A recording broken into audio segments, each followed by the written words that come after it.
There are completely conflicting reports on what actually happened on August 19th. Each narrative is shaped either by the real or perceived interest and values of the narrator, or by the historically and linguistically determined prism through which they perceive and articulate the event. In retrospect, only a number of facts seem incontrovertible about what took place in Tehran on August 19, 1953. But the early hours of that day, as Sadeghi, Mossadegh's minister of the Interior, makes clear in his remarkably honest and revealing account of that day's events, small crowds, some chanting pro-Shah slogans, some wielding clubs, began to gather around the city. Sadeghi had been asked to come to Mossadegh's home early in the morning to receive instructions for yet another referendum, this time to decide whether a regency council should be formed. As he prepared to send out the necessary guidelines to governors, he noted larger crowds gathered around the ministry, shouting slogans in favor of the Shah. When he called the military governor and ordered him to send soldiers to disperse the crowd, he was told soldiers were no longer obeying orders to attack pro-Shah demonstrators. Early in the afternoon, Sadeghi returned to Mossadegh's home and dutifully informed the angst-ridden prime minister that soldiers and officers are siding with the people, against the government. By early afternoon, the radio headquarters fell to forces loyal to General Zahedi, and Mossadegh knew the day was lost. Till then, the radio had been broadcasting military marches all day. No effort was made by Mossadegh or anyone in the government to solicit public support for him. When the radio fell into the hands of royalists, they immediately began to broadcast fiery speeches in favor of the Shah. Mossadegh wept as he listened to these broadcasts, including General Zahedi's victory speech around 4 o'clock. Mossadegh had refused the request made by Tudeh party leaders earlier in the day for 10,000 rifles. Ostensibly, they had wanted them to fight the coup conspirators, but Mossadegh obviously did not trust them. He had also refused to accept the bitter fact that his relative, General Daftari, handpicked by Mossadegh to be the chief of police, was working with the forces trying to topple Mossadegh. More than once, he told those gathered in the house that there was nobody trustworthy left for him to rely on. In fact, when his house was finally attacked by some in the military and an angry mob, the troops assigned to protect the house fought valiantly. Up to 200 people are reported to have died in the battle for the house. To what extent was the unexpected strong upsurge of popular demonstrations that day the result of the people's spontaneous action and their decision to choose the Shah and the Western world over Mossadegh and the Soviet? Were they a rented crowd paid in Roosevelt's last-ditch attempt to revive the failed Operation Ajax? How consequential was Ardashir's Zahedi's decision to meet with foreign and domestic journalists and give them copy of the Shah's 2 firemen? Those loyal to the Shah immediately set out to publish copies of the order. This way, people learned for the first time of the existence of the 2 firemen. Kenneth Love, in an account of his experience in Iran, written 7 years after the events of that August 1953, reported that so many dollars had been spent in Tehran that in the days after August 19th, that there was an actual glut of dollars in the currency black market, and the price of the dollar dropped sharply. In fact, the price of a dollar did go from about 25 tumen for a dollar to about 3, the official rate of exchange. But the sudden sharp and immediate drop could have been the result of the market's anticipation of an influx of U.S. aid and dollars after the fall of Mossadegh. Moreover, after Mossadegh's fall, there was far less demand for dollars because fewer rich royalist Iranians were arranging for a speedy exit from Iran. While there seems to be overwhelming evidence that some funds were dispersed amongst some street toughs and gang leaders, it is not clear to what extent the appearance of these gangs was the result of that money or of the Kashani decision to mobilize opposition to Mossadegh that day. It is in fact that in the post-war years, Kashani and his Fedayeen Islam made inroads in mobilizing and organizing some of these street toughs. Long before Frantz Fanon and Herbert Marcuse, two influential thinkers of the 1960s, New Left, articulated their theory that the lumpent proletariat de classe, parasitical social elements like pimps and prostitutes, were the liberators Marx had promised. Kashani and Nawab Safavi had organized and mobilized elements of this stratum. Regardless of what actually happened, as early as August 21st, the U.S. Embassy in Tehran was reported that, unfortunately, the impression is becoming rather widespread that in some way or other, this embassy, or at least the U.S. government, has contributed with funds and technical assistance to overthrow Mossadegh and establish Zahedi. The embassy attributed this to the Iranians living up to their old traditions of crediting foreigners with financial whatever side they were supposed to be favoring. On the same day, the embassy also reported that Tehran was calm and that people throughout the country were apparently taking it for granted that the issue between Shah and Mossadegh was finally settled, and in general pleased with the outcome. This was a far cry from what had happened a year earlier during Mossadegh's July confrontation with the Shah.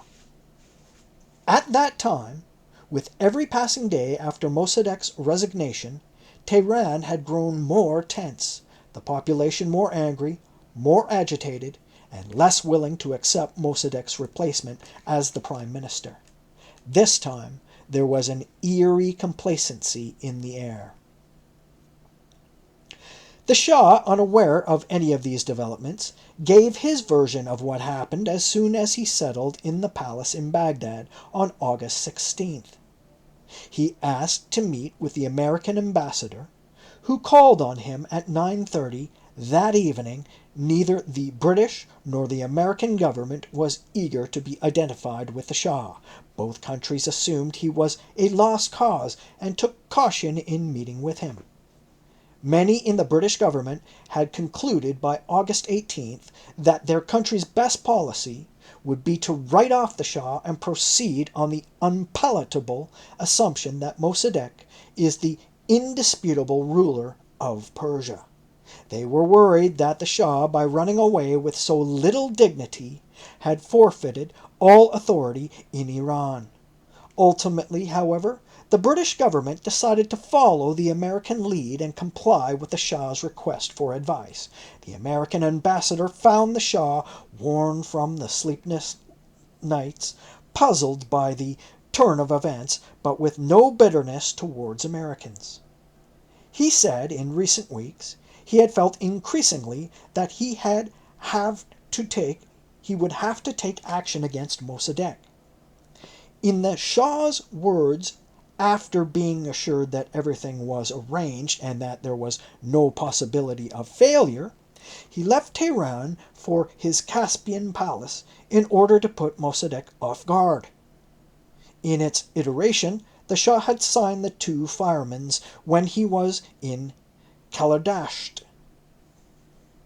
He complained about the 3 unexplained days of delay in implementing his orders, and about the fact that by some means Mossadegh had been altered. We now know that one of those means was the report of officers belonging to the Tudeh party's military network.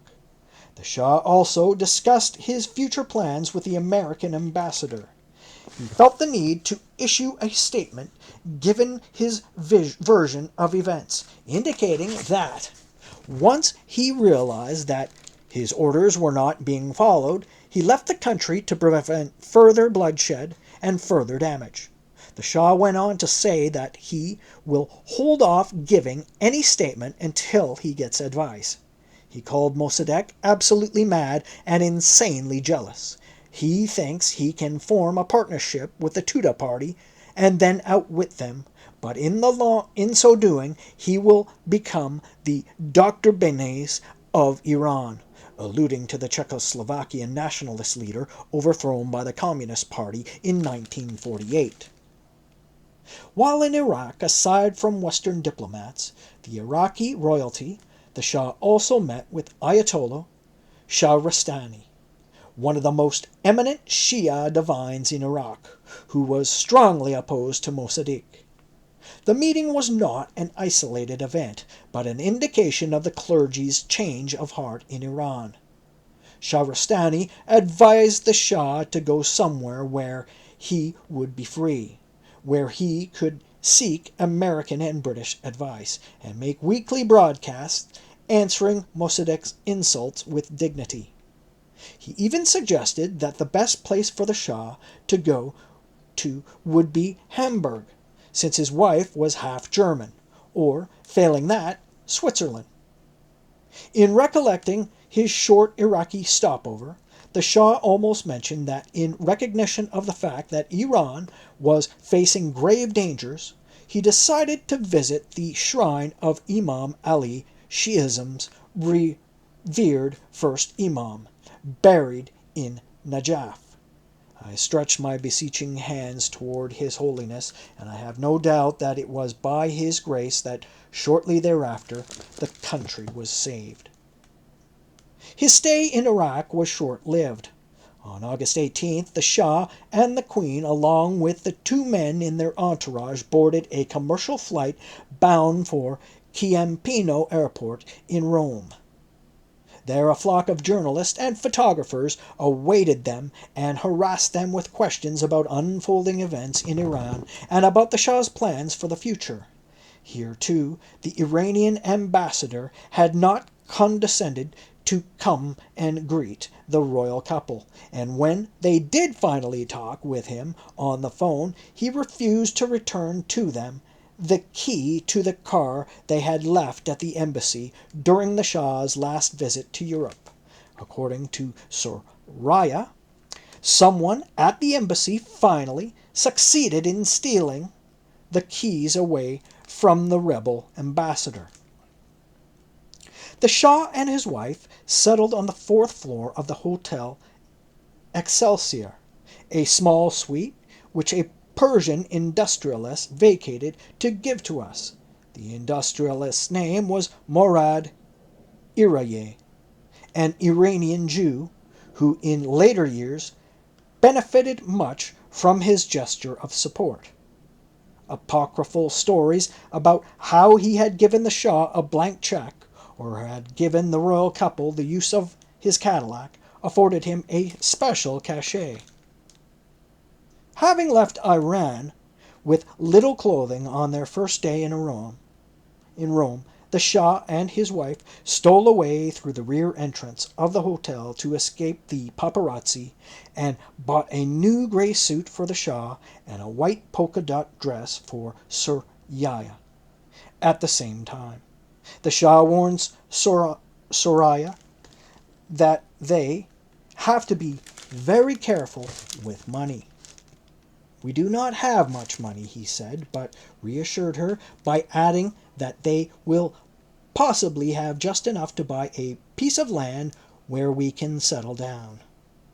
She even claims that so worried was the Shah about their financial situation that before departing for Kalardasht, he had asked her permission to sell some of their wedding gifts. He also worried about his responsibility in supporting the other exiled members of the royal family. The news they received from Tehran on the radio on August 18, their first night in Rome, was hardly promising. Tehran was in chaos. Anti-Shah forces had won the day and were demanding the end of the monarchy. While in Rome, the Shah also met with the American ambassador, the legendary Claire Booth Luce, journalist, playwright, diplomat, and wife to Henry Luce, the founder of Life, Time, and Sports Illustrated, who told the Shah that the U.S. government advised him to issue a statement on recent events, emphasize that he had lawfully dismissed Mossadegh, that he had left the country to avoid bloodshed, and that in fact he was the victim of a coup by Mossadegh. All of that changed the next day, Wednesday, August 19. Around noon, the Shah and Soraya came down from their hotel suite to have lunch. They had barely begun eating when an Associated Press reporter brought the Shah a telegram bearing the news of Mossadegh's fall. He went pale, and his hands shook so violently that he was hardly able to read. "Can it be true?" he asked incredulously. Early that day he had talked to Soraya of the need to find a job and a moving to the United States. Now he might be king again. He repeated several times, "This is not an insurrection. This is my government coming to power," adding that everyone who is not a communist is favorable to my stand. It was not long before he received another telegram, this one from General Zahedi, the new prime minister, inviting the Shah to return to the country as expeditiously as possible. Zahedi decided to send the telegram to the Shah shortly after delivering his victory speech on the radio around 4 in the afternoon of August 19th. Some of his advisors and aides suggested that he should wait a day or two before sending the telegram. "Let him sweat," they said, "and he will be more manageable when he returns." But the general vetoed them all. As future events showed, his loyalty to the Shah was not fully requited. To expedite the Shah's return home, a plane was chartered from KLM at the cost of $12,000. The Shah decided to leave Soraya in Rome for a few more days, arguing that Tehran still might not be safe enough for her. Aside from the Shah and his closest aides, aboard were 20 newspapermen whom the Shah insisted on taking with him without the preliminary diplomatic red tape concerning entry and travel visas. When the airline hesitated to allow the journalists to board without proper papers and visas, the Shah, according to some journalists, threatened to end the airline's concession to fly over Iran unless the newsmen were authorized to board.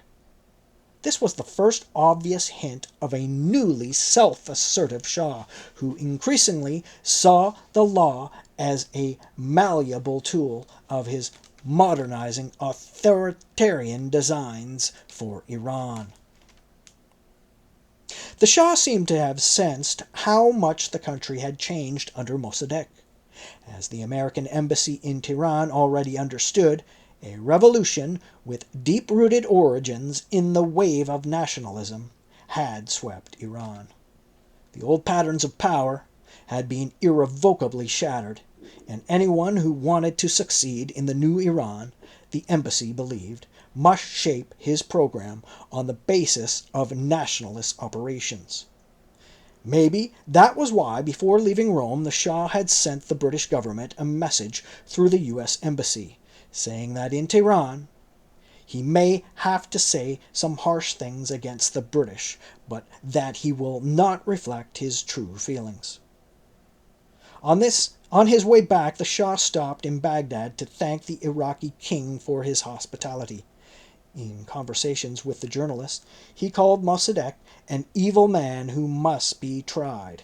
He also refused to meet with the Iranian ambassador, Mozaffar Alam.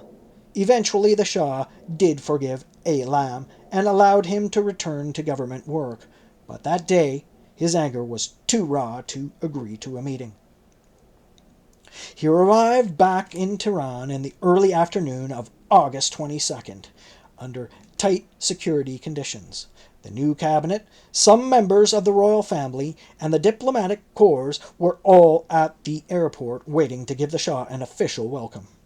No sooner had the plane landed than General Zahedi climbed rapidly up the stairs of the plane and a few minutes later emerged with the Shah.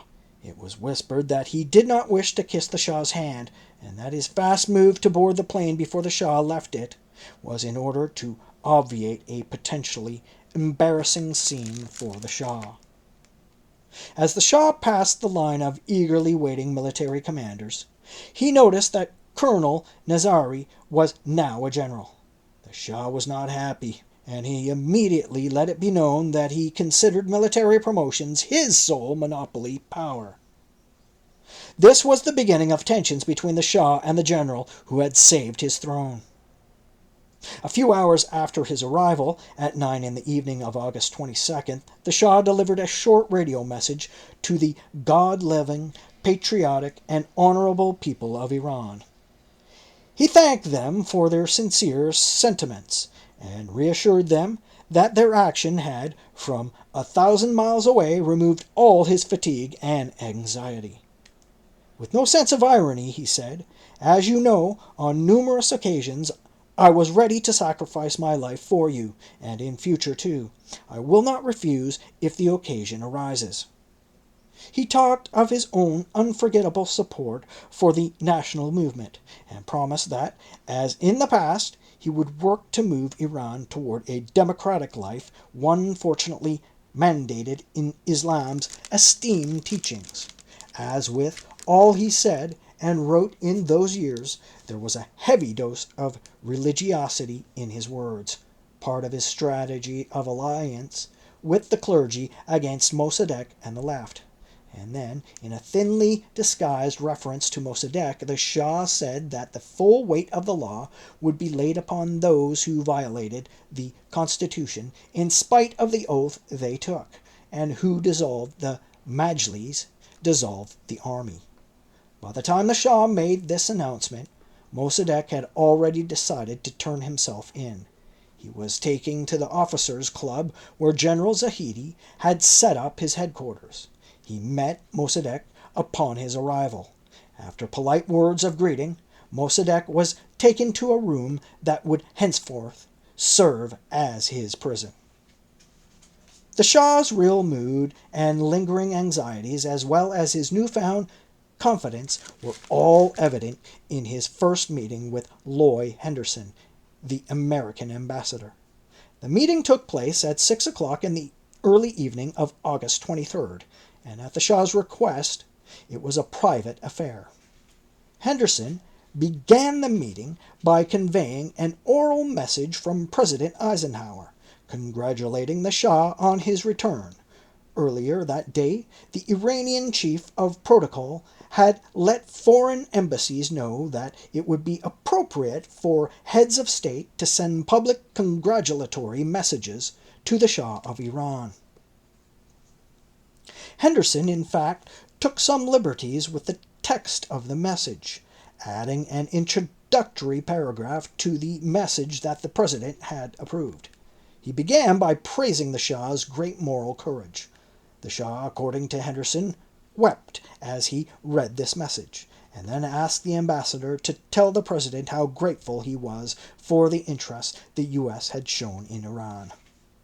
He called what had happened in Iran in those crucial August days a miracle, and said he believed it was wrought due to the friendship of the West, to the patriotism of the Iranian people, and to the intermediation of God.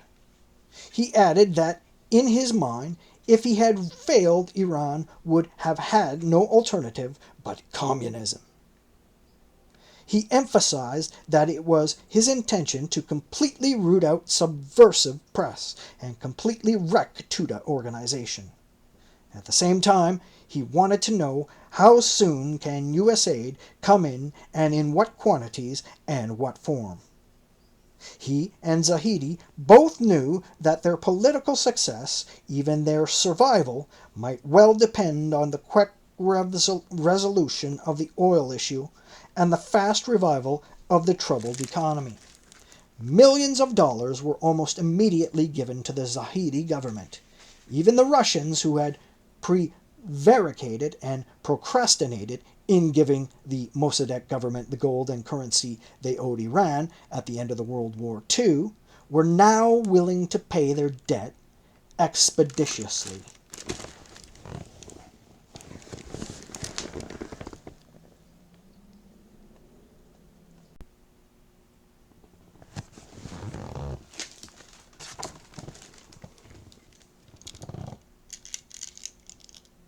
The Shah surprised Henderson when he offered his own analysis of what the plans for the night of August 15 failed.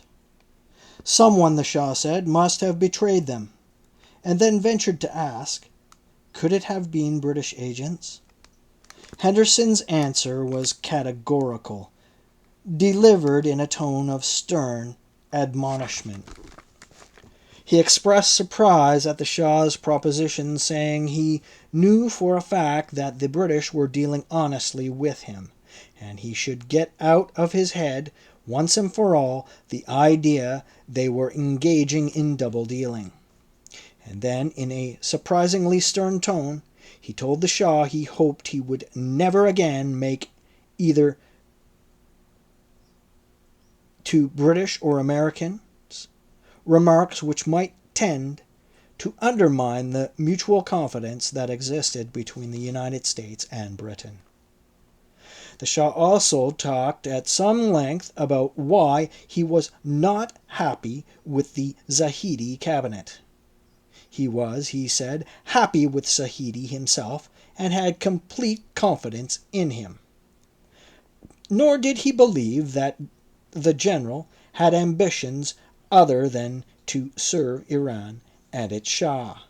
Members of his cabinet, however, were a difficult story. They are, the Shah said, the same old faces which had been rotating in office for years. He had hoped for a cabinet which would stimulate the country, particularly youth. He was more than ever convinced of the urgent need for rapid economic change, from land reform to new laws facilitating and encouraging foreign investment. He was also convinced that Mossadegh's popularity was partially founded on his reputation for honesty, persuading the Shah that he should pick up the banner of fighting corruption. The Shah also told Henderson that he had been informed that Americans had insisted Amini be included as Minister of Finance and that Cabinet be selected before the arrival and presented to him as fait accompli. The ambassador denied the allegation, but every indication is that the Shah did not accept Henderson's denial and never came to trust Amini. Within weeks of his conversation, the Shah also changed his attitude about Zahedi. He had resolved upon his return to concentrate in his own hands much of the power that had been invested in the Prime Minister's office, by law and post-World War II practice. But as the American Embassy noted, General Zahidi's past experience, his resistance to British and Soviet policies, his close identification with the National Front from 1949 to 1952 made it unlikely that he would easily give in to the Shah's effort to weaken the role of the Prime Minister. The Shah thus knew that the first necessary step for achieving his goal was the removal of Zahidi as Prime Minister. The task proved harder than he had imagined. The United States was not the only big power to send the Shah a letter of congratulation. Winston Churchill also sent a brief oral message saluting and congratulating the Shah, as diplomatic ties between Iran and Britain had been cut by Mossadegh. Churchill's message had to be conveyed through the American embassy. Churchill congratulated the Shah on his safe return and added, "May I express the sincere hope that success will now attend your efforts to guide Persia toward those better things which you have always so ardently desired for her." The Shah responded by saying that he deeply appreciated Britain's good wishes, which he said fortified him in meeting the difficult tasks ahead. The Shah also asked that this exchange of messages be held completely secret. In drafting the message to the Shah, Churchill had decided against mentioning the question of oil. At the same time, he kept in mind the Shah's almost pathological distrust of the British, a distrust that was again confirmed when Loy Henderson delivered Eisenhower's message of congratulation.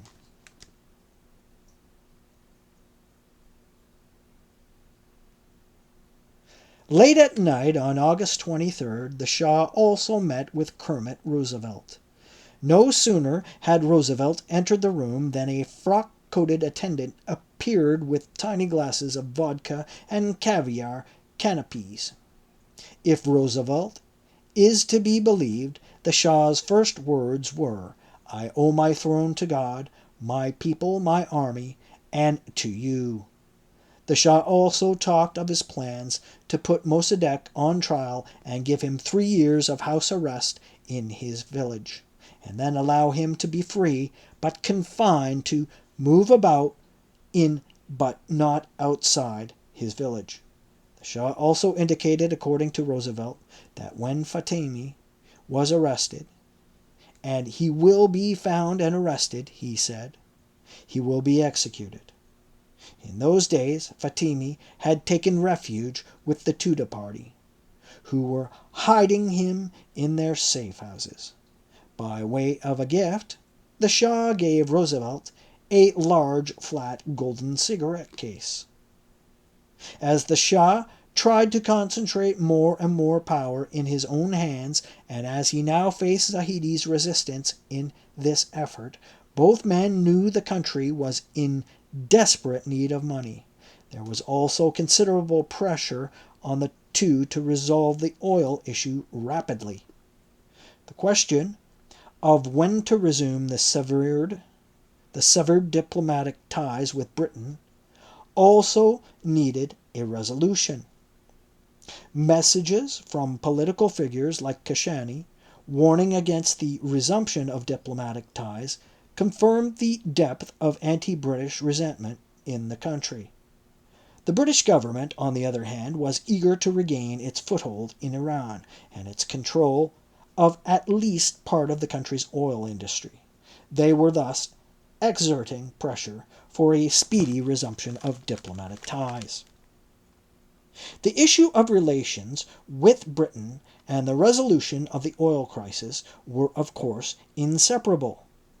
By December 1953, it was decided that the time to resume diplomatic ties with Britain had arrived.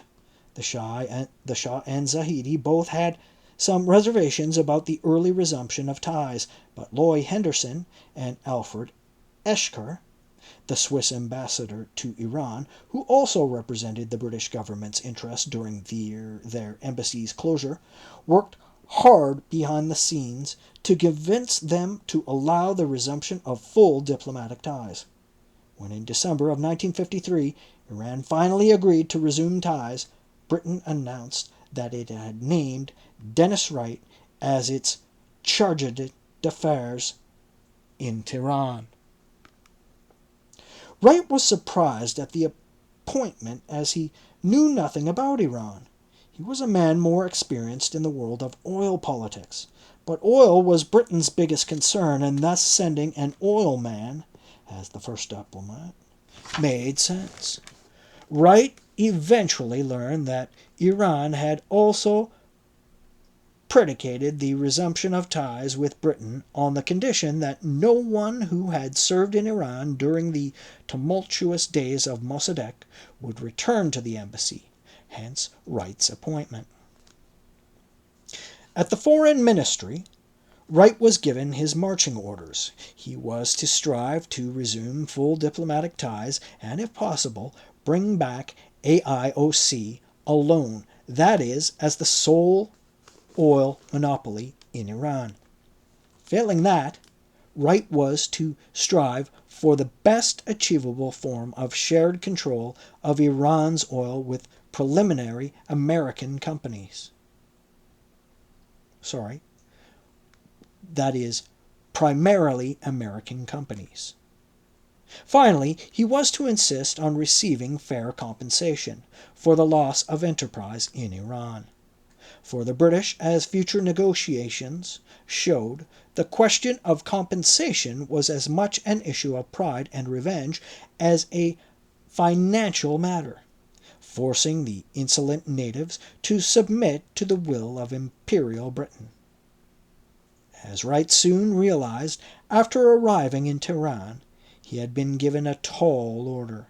He had been in Tehran only 2 weeks when he wrote in his singular wry fashion, with the single exception of the Pakistani chargé d'affaires, who is not particularly bright. No one in Tehran believes it remotely possible to bring AIOC back. Even then, the British failed to understand the depth of nationalist sentiments against them in Iran. Ironically, Dennis Wright arrived in Tehran on the last day of Mossadegh's military tribunal, just as the Shah had told Roosevelt a few months earlier. Mossadegh was sentenced to 3 years in prison, and the coincidence of the British envoy's arrival on the day the sentence was handed down did not pass unnoticed in the Tehran press. As he was driving from the airport to the expansive British embassy compound, Wright was told that a dinner appointment had already been made for him for the next night.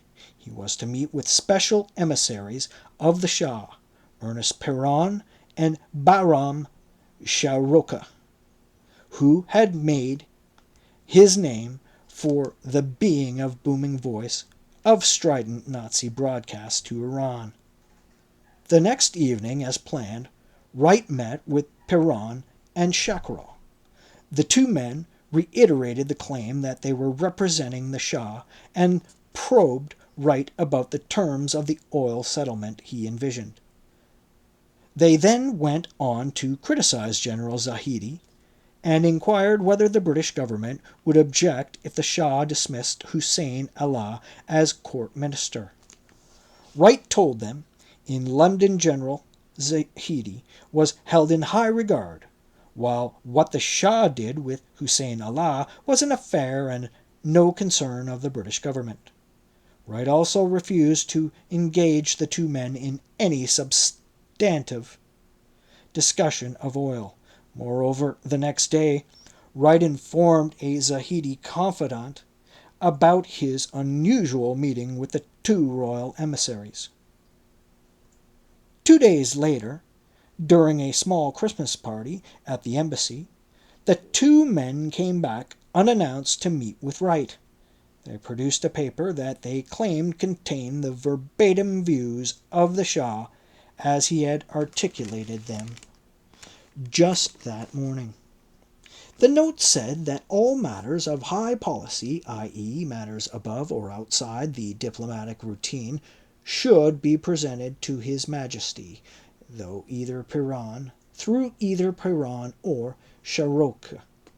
It also specified that once you have received suggestions on the oil matter, you inform His Majesty through the same channel in advance, and that before you present them to Minister of Foreign Affairs, you await His Majesty's approval or counter-proposal.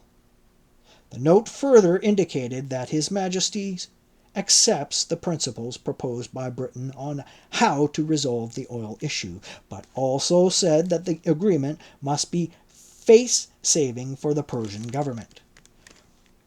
Wright found the note and its mode of delivery unacceptable. He told the emissaries that he disliked the idea of dealing with the Shah without the knowledge of the cabinet. In fact, after seeking the permission of the Foreign Office, Wright informed a member of Zahedi government of the full story. When Zahedi learned of the incident, he was reportedly so angry that he took a plane to Ramsar, where the Shah was vacationing, and confronted, in Wright's words, berated the Shah about the attempt to bypass the Prime Minister and the members of the cabinet on sensitive foreign policy and oil issues. The Shah was not happy about Wright's maneuvers. He was also not willing to take the blame for Peron and Shakrok's clumsy handling of the matter, telling Zahedi and the British that the two had acted on their own. This was hardly a favorable beginning for the Shah's relationship with Dennis Wright. At the same time, the inauspicious beginning marked the Shah's first step in his eventually successful effort to concentrate in his own hands all sensitive oil negotiations and issue of foreign policy. More than a decade later, when Wright returned to Iran as an ambassador, what had been in 1954 the Shah's unacceptable mode of handling sensitive state matters became in 1964 precisely how Wright and other important ambassadors conducted their business. The only difference was that the contact person was no longer Peron, but the court minister. By then, Peron had died in a hospital, alone and bereft. In spite of this initial tense encounter with Wright in 1953, the Shah did not relent in his effort to find a way to dismiss Zahedi, but the Shah's feelers were still met with stiff resistance by the American and British embassies. In May 1954, when the Shah dropped hints about Zahedi's imminent dismissal, Secretary of State John Foster Dulles instructed the American embassy in Tehran that it was essential Shah have no doubt regarding firmness of United States support for Zahedi, and our deep concern at indications Shah may be considering change of government. The reason for this categorical support was clear. Both Britain and the United States believed that Zahedi had the gravitas and power to resolve the oil issue. It was not only the British and American governments that resisted the Shah's feelers about the idea of replacing Zahedi. The general had a powerful faction in the Majlis itself. According to the British embassy, for example, the Majlis was divided among three groups: the Shah's men, who are in the majority, Zahedi's supporters, and still a small nationalist intellectual opposition. Aside from Zahedi's insistence on keeping all constitutional powers of a prime minister in his own hands, he in fact demanded that the Shah must reign and not rule. There were a number of other issues that created friction between the Shah and his prime minister. Arguably, the most intractable problem was the Shah's insistence on appointing Abul Hassan Ebtihaj to the crucial post of Director of Plan Organization, where he would have control of much of the government's purse. Zahedi was adamantly opposed to the appointment. The Shah won the battle, but Zahedi continued to complain about Ebtihaj, and the issue became a major cause of tension between the Shah and the Prime Minister. When his initial efforts to replace Zahedi failed, the Shah decided to wait until his return from a trip he and Soraya wanted to take to Europe and the United States. Many of his advisers opposed the idea of such a trip. It was too soon after the traumas of August, and the intended 3-month journey was deemed unduly long. The Shah was not convinced.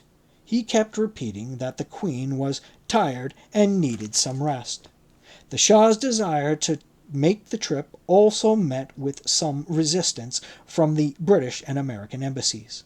On July 3, 1954, the Shah first told the U.S. Embassy of his plans for an informal and unofficial visit to the U.S., emphasizing that he hoped to make the trip only after an agreement is reached on the oil dispute. When consulted about plans for the trip, President Eisenhower's response was clear. The Shah should make the trip only after there is an oil settlement. By then, the outline of the oil agreement was clearly emerging. All evidence indicates that the Shah and the Iranian regime generally had little role in the agreement, save the decision to sign it. On February 24, 1954, a message from Secretary of State Dulles to the U.S. Embassy in Tehran offered the outline of what Britain and the United States had agreed to in their February 19 Aide Memoire. Dulles declared that the U.S. government is prepared to support participation by AIOC to the extent of 40%. American companies will participate to the extent of 40%. As to the remaining 20%, U.S. would hope that most of it could be taken by Shell, thus increasing British shares. Whatever remained would be given to smaller oil companies, including one in France. A remaining unresolved issue was the thorny question of compensation. Britain insisted on receiving it, and the Iranian government knew that public opinion in the country would make such a payment difficult, if not impossible. Not surprisingly, the basic structure of the eventual agreement that came to be known as the Consortium Agreement followed closely what Dulles had indicated in his note to the American embassy in Tehran. Even the otherwise pliant Majlis was critical of the agreement. Rumors of kickbacks spread immediately. It was, for example, alleged that Ali Amini, Iran's chief negotiator, had received $5 million for his role in ratifying the agreement, an allegation he and his son have strenuously rejected.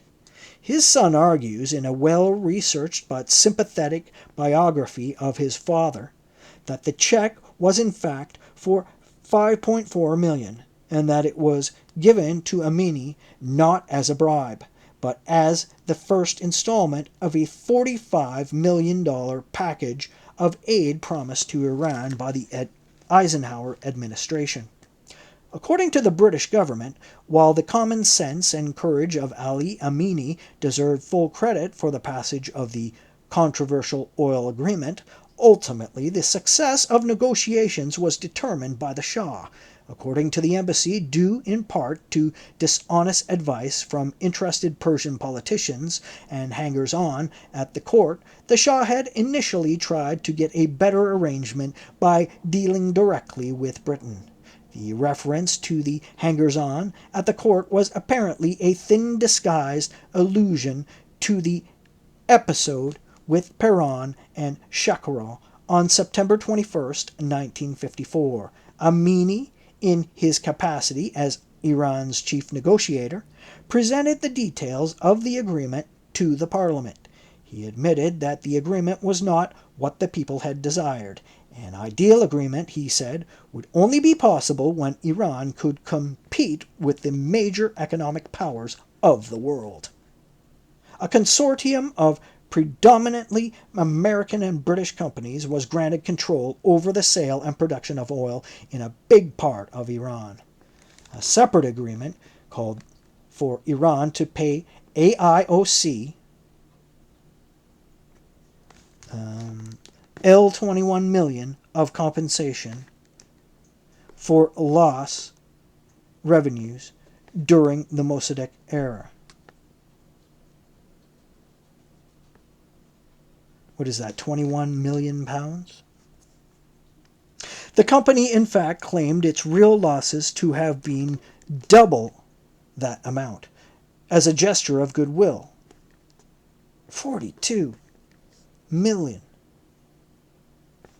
The Shah was insistent that he would only sign the agreement if the consortium fully accepted Iran's sovereign rights over its oil and acknowledged its function to be the agent of the Iranian government.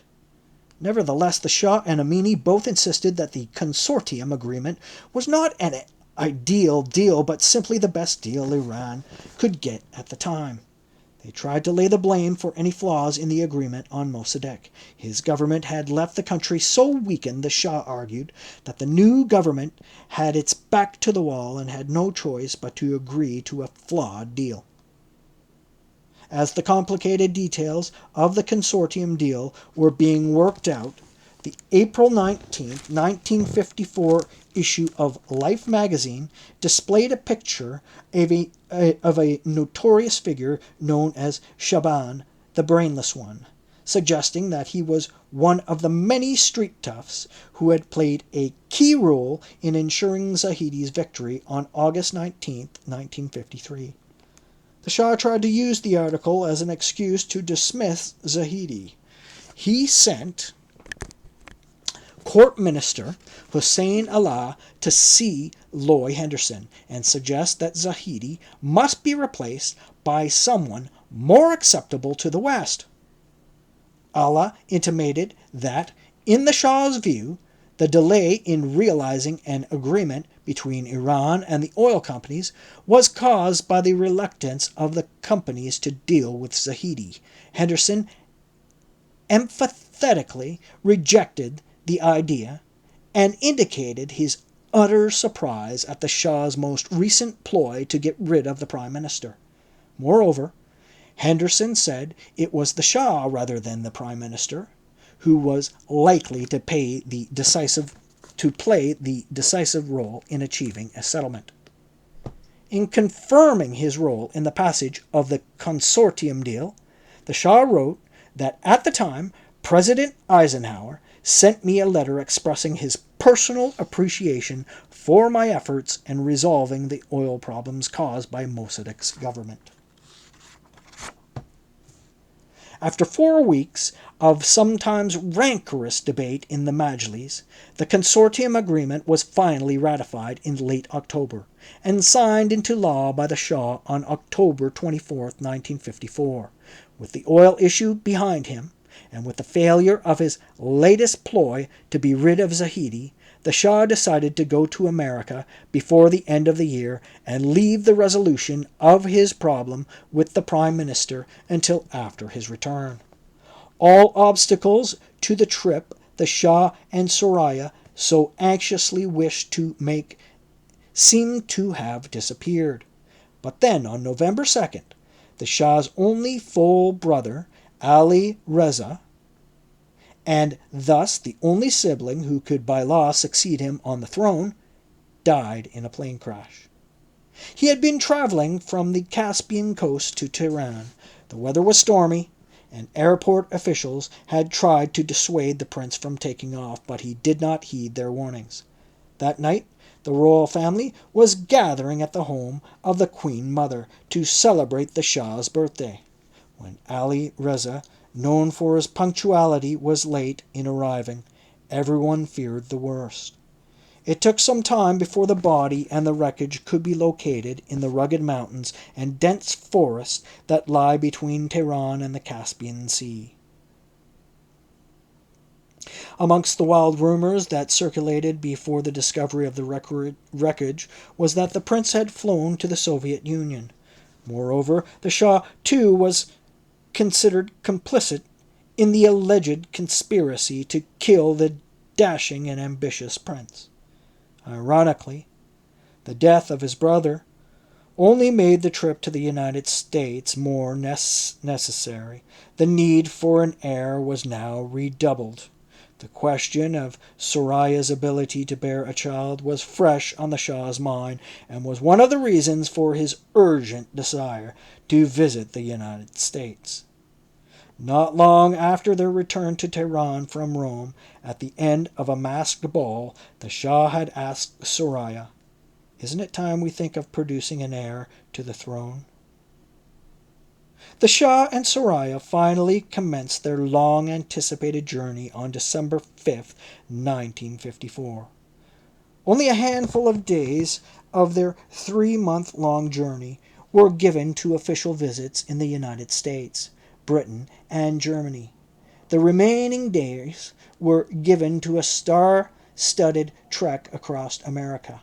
The list of celebrities that met with the royal couple included Bob Hope, Esther Williams, Humphrey Bogart, Grace Kelly, Lauren Bacall, and William Randolph Hearst Jr., including a visit to his Xanadu. A crucial part of the trip for the Shah and Soraya was their visit to New York Hospital. 25 years later, on his deathbed, the Shah would not only visit the same hospital, but would use the same suite of rooms. According to Soraya, after many examinations, the doctors assured the royal couple that there was nothing wrong with Soraya and that everything will return to normal once the Queen had recovered from the shocks, upsets, and vexations of the last 2 years. She makes no reference to their visit to Boston, where she was told that she could never have a child. The fact that the Shah was taking a surprisingly long vacation was the subject of some criticism, even in the American press. Newsweek wrote sarcastically that even the Shahanshah, King of Kings, Vice-Regent of God, Shadow of the Almighty, and Center of the Universe, deserves a vacation. The royal couple have spent this winter in a private visit to the United States, physical checkups in New York hospitals, sightseeing in San Francisco, dancing the mambo in Hollywood, skiing in Sun Valley, water skiing in Miami Beach. These trips were not without some problems. In one town, a woman claimed to have the Shah's child. She was convinced to keep quiet about her claim. The Miami trip turned out to be far more adventurous than the royal couple had bargained for. Someone took a picture of the Queen water skiing in a swimming suit.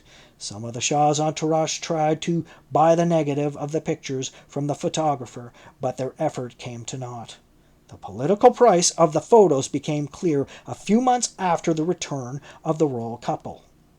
At that time, when the Shah sanctioned a vicious attack on the Baha'i, and as the international community, including the British and American governments, and the United Nations, condemned the savagery, the Shah's confidant, Alam, tried to explain the reason for the assault. He met with Dennis Wright and went over to a large refrigerator in his sitting room. He extricated from it 2 American weeklies. He showed in one of them a photograph of Queen Soraya in the scantiest of bathing costumes, in the other a photograph claiming that the Shah had fathered a child by a well-known American socialite. Those stories found their way to Ayatollah Boroujerdi and a fiery cleric named Falsifi. The articles were used by the mullahs to blackmail the Shah into attacking Baha'i centers in Tehran and around the country. During the Shah's less pregnant negotiations with the Eisenhower administration, One of the key issues that soon emerged was the size of Iran's military and the amount of aid the United States was willing to pay to strengthen and modernize it. The Shah sought bigger and bigger packages of aid and a stronger military. The United States advised caution. It was U.S. policy to warn the Shah against seeking to develop a military establishment which would become an undue burden on Iran's economy. At the same time, Eisenhower assured the Shah that the United States was committed to Iran's security and saw the Zagros Mountains in Iran as the first line of defense in the Middle East against Soviet aggression. For the rest of his reign, with the sole exception of the Nixon era, the issue of Iran's military budget and its relative size in comparison to expenditures on social programs remained a thorny issue between the Shah and the Americans. From the time of his 1954 trip, the Shah also canvassed the United States for a bilateral security agreement with Iran. Instead of such an agreement, the Americans agreed to join as an observer in what became known as the 1955 Baghdad Pact. As a result, not long after the Shah's return to Iran, the country forfeited its century-old tradition of neutrality and officially joined the pact, causing the ire of the Soviet Union and many in Iran's opposition. On February 12, 1955, the Shah left the United States for England aboard the Queen Mary. He and his entourage arrived there on the February 16th and stayed for no more than a week. The highlight of the trip was a dinner at Buckingham Palace, where Winston Churchill and Anthony Eden were amongst the guests. After Britain, it was Germany's turn, with the royal couple arriving there on February 23rd. They stayed there for 2 weeks. It was something of a homecoming for Soraya. The trip included an emotional reunion between the Shah and his daughter Shahnaz, who had been studying in Belgium. Soraya, jealous of the Shah's divided attention, threw an embarrassing tantrum on the night of the father-daughter reunion. Even after Shahnaz returned to Iran, the Shah had a continuously hard time reconciling his fatherly duties with Soraya's jealousies. The Shah returned to Tehran on March 12, 1955. It was raining, and he and his wife were afforded a warm welcome by thousands of people who had weathered the rain. General Zahedi was at the airport but was suffering from attack of gout and was forced to rest in the royal pavilion as he awaited the arrival of the royal plane. A few weeks after his return, the Shah began his earnest move to force Zahedi's resignation. Even before leaving on his trip, he had created a de facto committee whose composition was a surprising combination of its most trusted aides, like Allah and Alam, the key minister of the general's cabinet, Ali Amini. They called themselves the Politburo, and their job was to work with the media and members of the Majlis to prepare the ground for Zahedi's dismissal. The Shah repeatedly complained to the British and American embassies that the Zahedi government was incapable of bringing about the changes and the radical reforms the country needed. The Shah also complained about Zahedi's devotion to certain cronies among ministers, and the corruption of some of these cronies. The Americans took seriously the Shah's complaint that Zahedi had surrounded himself with corrupt officials. The British, on the other hand, believed the issue of corrupt cronies was just an excuse for the Shah. The Shah, the embassy wrote, has himself more than his share of such corrupt cronies. The Shah found another excuse to get rid of Zahedi when he learned at the airport of Zahedi's gout. A third convenient excuse was a letter the Shah received from General Zahedi upon his return, saying that either Mr. Ebtihaj must go or he, Zahedi, would resign. In fact, the Shah soon learned that the rift between the two men had grown so bad that the business of government had been brought to a standstill.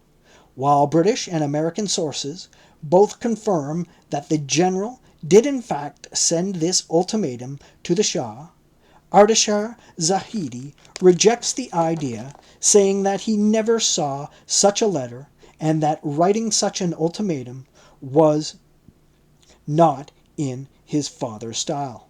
What the general told Colonel Timur Bakhtiar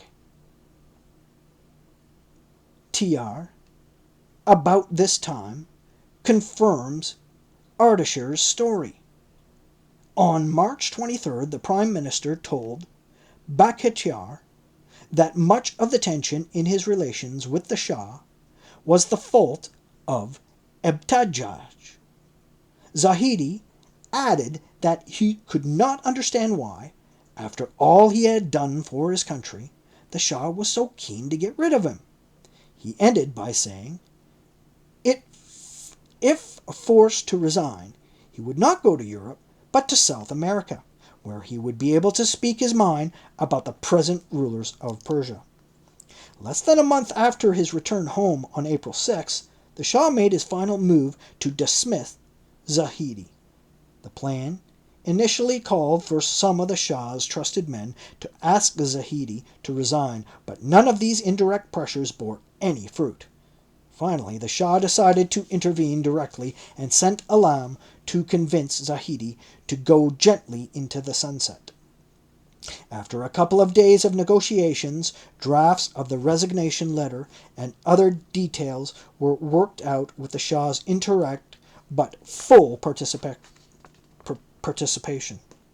Finally, on April 7th, Zahedi resigned, and in circumstances strangely parallel to Mossadegh's end, the Shah used his power during a parliamentary recess to accept Zahedi's resignation and appoint Hussein Allah as Prime Minister.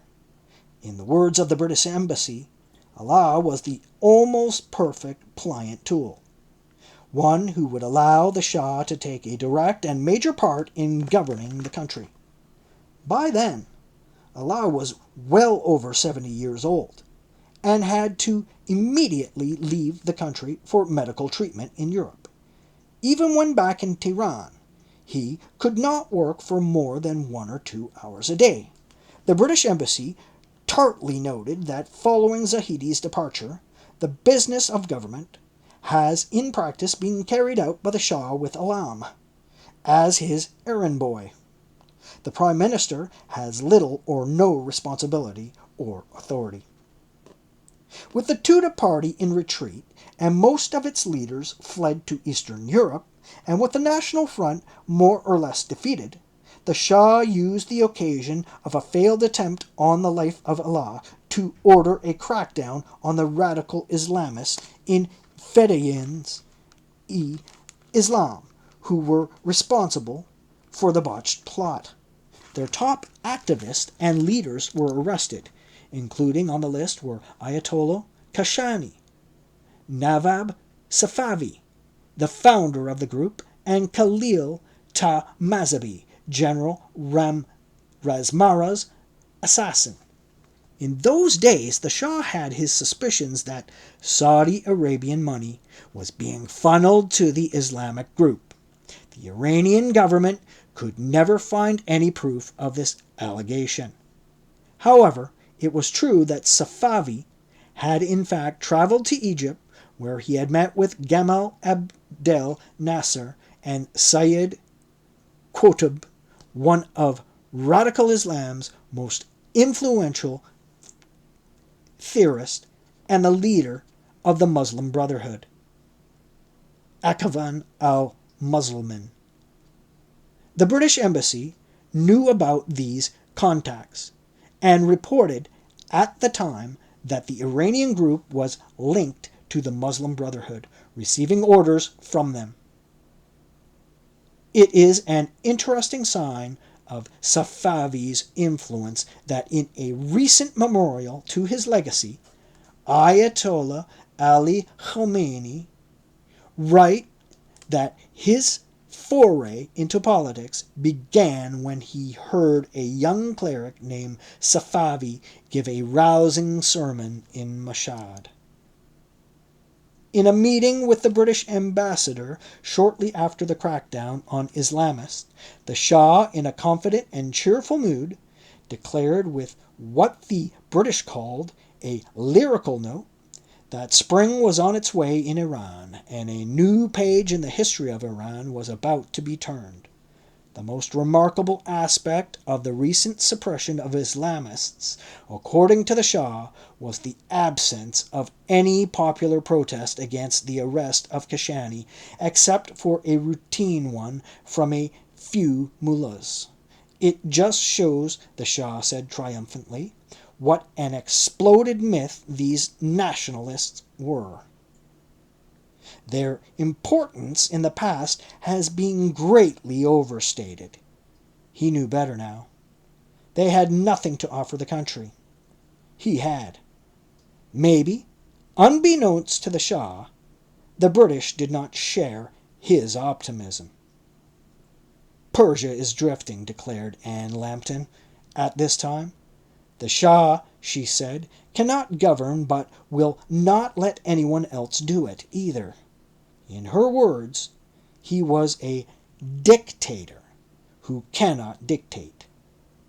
A number of Iranians, all known as Britain's most reliable friends, from the Rashidian brothers to Mohammed Said and Said Zia, had complained to either Lambton or to the Foreign Office, begging us to do something.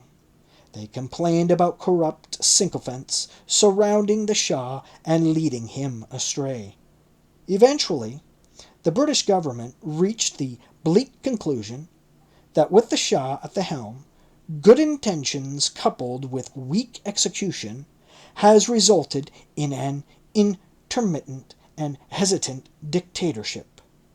Only the future would tell whether the Shah's eager optimism or Britain's critical skepticism was justified.